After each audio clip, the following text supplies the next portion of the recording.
Hello and welcome to part 2 of my EC Online screencast tutorial. I apologize for moving the mouse so much in the first video. When I watched it, I realized there was a yellow circle that moved around the screen quite a lot, and so I'll try not to do that this time around. I've started back at this home screen because I want, again, to just show the login procedure.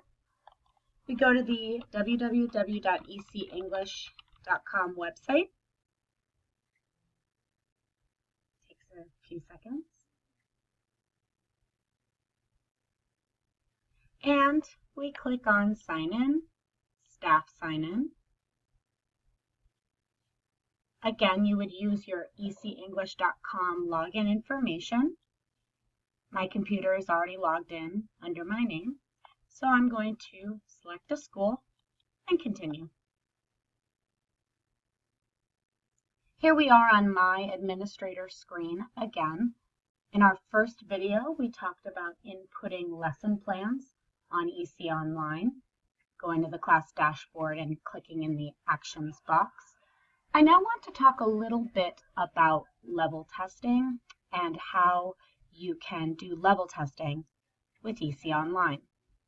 As a reminder, we also have teacher manuals that have a lot of this information presented visually if you prefer your information printed, and I will also attach that to these emails. Okay, let's get started. First, click on Home. That'll bring you to the list of all the classes. And you can find your class. Let's do elementary this time. Elementary is a good class because we have a bit of variety of students who have already completed their test or need to take their test. As a general procedural reminder, students will take a progress assessment every 6 weeks. That is sort of organized through the computer and through our office, so you don't need to tell the students when they have their test. However, if you see a student such as Junji Suzuki here, and it says that they have a level test this week, perhaps next week, you might want to just remind them to sign up through EC Online. If they don't know how to do that, they are free to come to the academic office and we're happy to help them here. Anyway, the computer will then send an invite to the students in their 6th week since their last test. And they use the calendar tool to pick a sign-up slot. All tests are administered in the Madison Square Garden classroom, and they're done on the computer. Students are not expected to pass the test in their 6th week. They are expected to pass in their 12th week. We don't have that many students who stay for longer than 3 months, but we do have some. And once they start, if they don't pass in the 12th week, that's when we start to get concerned. But the 6th week is not when we generally expect students to pass, just as a reminder about our curriculum. So, if a student is signed up for a test, they will get a banner and they will sign up for the test and they will do it independently from your classroom. Once the student has completed the test, it will say completed next to his or her name, for example.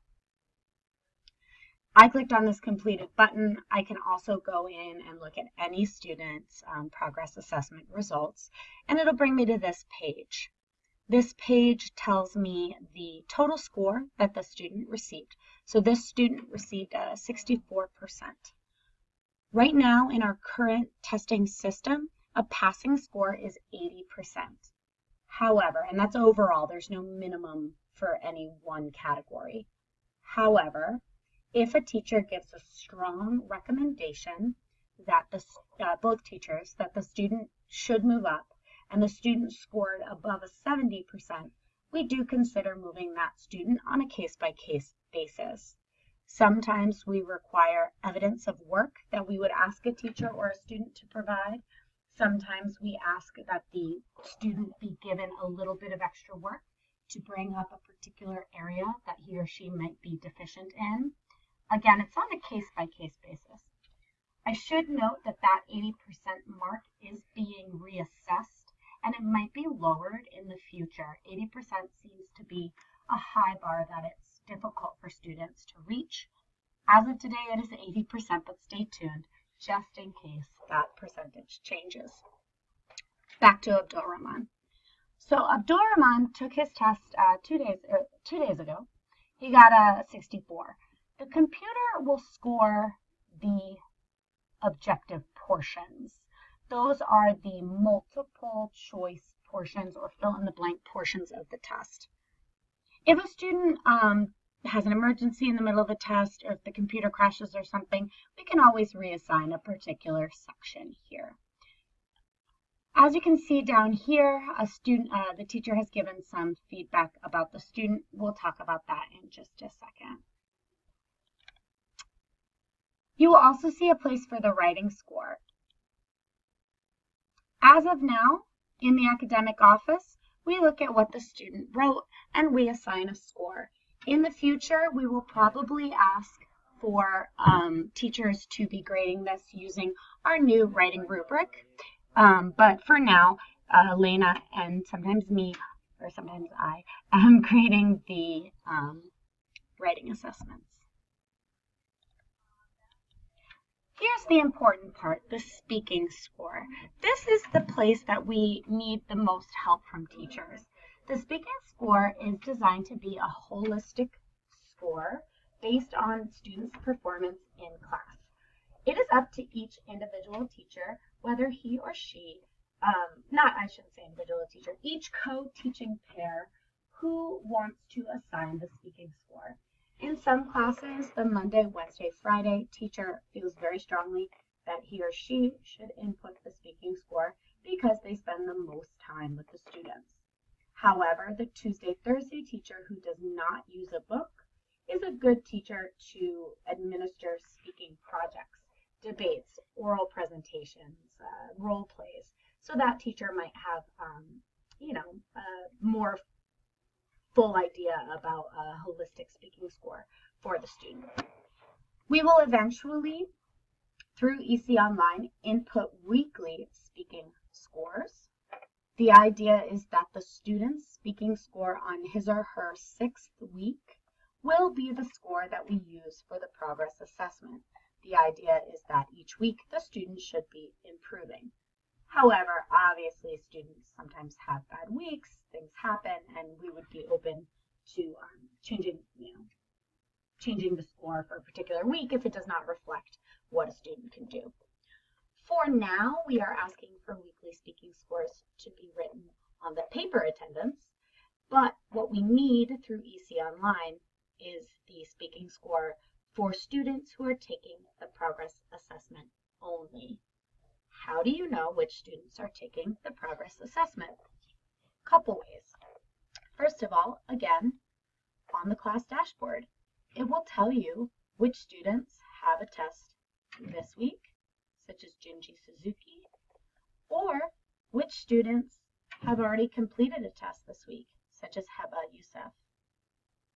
You, as the teacher, should get a message on EC Online when a student of yours has completed a progress assessment. There will be a flashing banner at the top of the screen that says, for example, Abdul Rahman Al-Jazani has completed his level test. Please input the speaking score. And that will take you to the speaking score rubric. I will also include our speaking rubric on this email so that you will know how we are scoring students. Again, you have an area to put suggestions about whether or not you want the student to move up. Let's go back to the class dashboard one last time. Oh, here we go. Let's look at Abdul Rahman's test again. As you can see, once the teacher has put in the speaking score, each of the sections, you do the writing score, the computer does the test score, is complete, and this total score will represent their score on the level test. The student will not say complete until that speaking score and the writing score have both been input. Again, you should receive a flashing banner on EC Online that tells you which students you need to put a speaking score in for. However, if you don't see that banner or you still have some questions about it, please come see us in the academic office.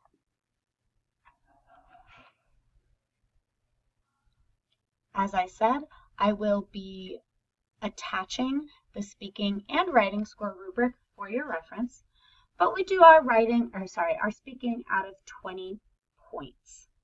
Fluency and coherency, lexical range and accuracy, register and pronunciation, grammatical range and accuracy are each worth 5 points. The rubric is very detailed by level, what is considered a 5 or a 2 or a 3 in each of those categories. It is very easy to follow. But if you have any questions, just come to the office. After a student has a completed progress assessment, like Abdul Rahman does, the tutorial will change to red and it will display the message "this week." Every student at EC should receive a tutorial every 6 weeks, and every student at EC tests every 6 weeks, so it makes sense that the tutorials would be attached to the tests. I'm going to stop this the screencast at this point because we're running just about up to 12 minutes, and I want to spend a whole video talking about the tutorial process. I will see you in video number 3. Thank you.